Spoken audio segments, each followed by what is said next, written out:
Once upon a time, in the hallowed halls of the House of Mouse, a decision was made. One they hoped would reignite the magic that once made Disney the gold standard of fairy tales and dreams. The year was 2025, and with the nostalgia machine running at full throttle, Disney had its sights set on reviving the crown jewel of its empire. Snow White, the 1937 masterpiece that launched Walt Disney's legacy and forever changed animation. But in their quest to modernize, to appeal, to stay relevant, they may have forgotten the one thing that mattered most: the story. At the center of this shimmering disaster was a name that had gone from promising starlet to lightning rod for controversy: Rachel Zegler. Zegler, a Broadway-trained powerhouse who had once stolen hearts in West Side Story, was cast as the modern Snow White, a role meant to redefine the princess for a new generation. Bold, independent, unapologetic.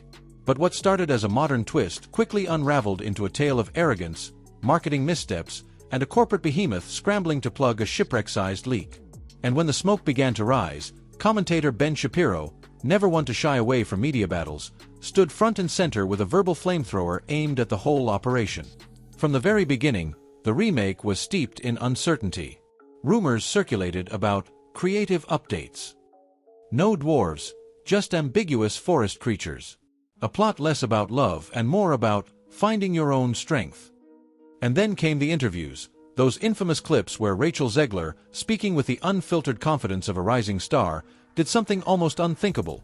She dismissed the original Snow White. She called it outdated, weird. She described the prince's romantic advances as creepy, and made it clear that her version of the character would be nothing like the docile, dreamy princess from the past. And while some praised her candor, others, millions of others, saw it as a slap in the face to a story that meant something to generations. This wasn't just a movie anymore. It was a battleground. Social media exploded. Memes, hot takes, outrage, mockery, it was a digital wildfire. Disney, once seen as the master of image control, seemed to fumble with every passing day. And then came Shapiro, the conservative pundit whose commentary often sliced with surgical precision. On his platform, he declared the obvious: this wasn't working. Zegler, in his words, was a PR nightmare. She had become the face of Disney's growing disconnect from its core audience. He lambasted her attitude, mocked her dismissiveness, and tore into the film's creative choices with the kind of glee reserved for pundits watching Hollywood fall on its own sword. But Shapiro wasn't alone. Public sentiment echoed his sentiments across ideological lines. Whether you were a conservative worried about wokeness or a liberal tired of corporate reboots with no soul, the message was the same: this ain't it. And the numbers told the final tale. With a reported production and marketing budget soaring toward $300 million, the remake was poised to be a juggernaut. But when opening weekend came, it landed with a whimper, not a roar. Projections that once hoped for a $50 million debut shriveled. The final numbers were even worse. It wasn't just a flop, it was a public autopsy. And yet, perhaps the most damning element wasn't the visuals or even the story changes. It was the absence of the dwarves.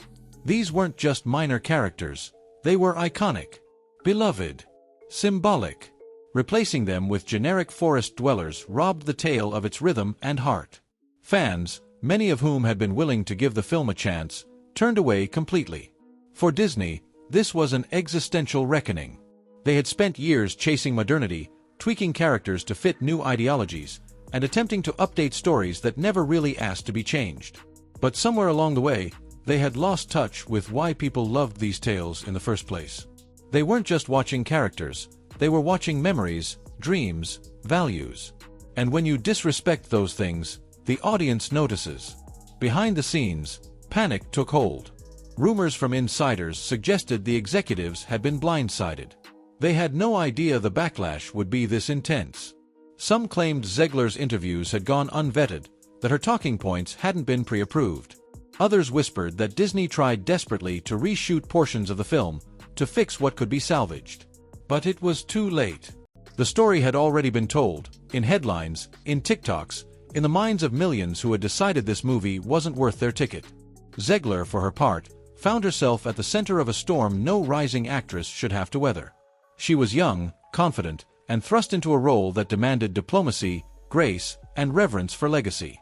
Whether she failed because of arrogance, poor guidance, or corporate negligence remains debatable. But one thing is certain: Every time she spoke, it seemed to make things worse. Ben Shapiro, capitalizing on the moment, continued to hammer home his point. Hollywood was collapsing under the weight of its own virtue signaling.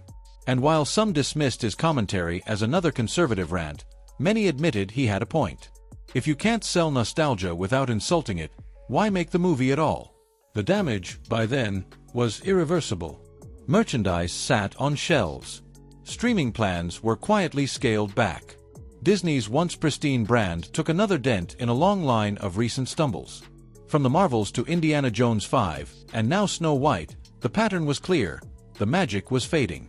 And for an empire built on dreams, there may be no greater threat than cynicism. But amid the chaos, there's a deeper question lingering in the air. Can the classics survive modernity? Is there a way to honor the past without offending the present? Or are we simply caught in an endless loop of remakes doomed to disappoint? For Rachel Zegler, the path forward is uncertain. She may bounce back. Hollywood is, after all, a land of reinvention. But the lesson is stark. When you inherit a legacy, you don't get to rewrite it without consequence. And for Disney, the warning has never been louder. The audience isn't just watching, they're judging, reacting, and voting with their wallets. Nostalgia is a delicate magic. Break it, and no amount of CGI can put it back together. So let this be a tale, not of dwarves or princesses, but of hubris. Of a kingdom that once ruled the hearts of millions, forgetting that stories aren't just content, they're sacred. And if you must remake a fairy tale, remember, the magic isn't in the updates.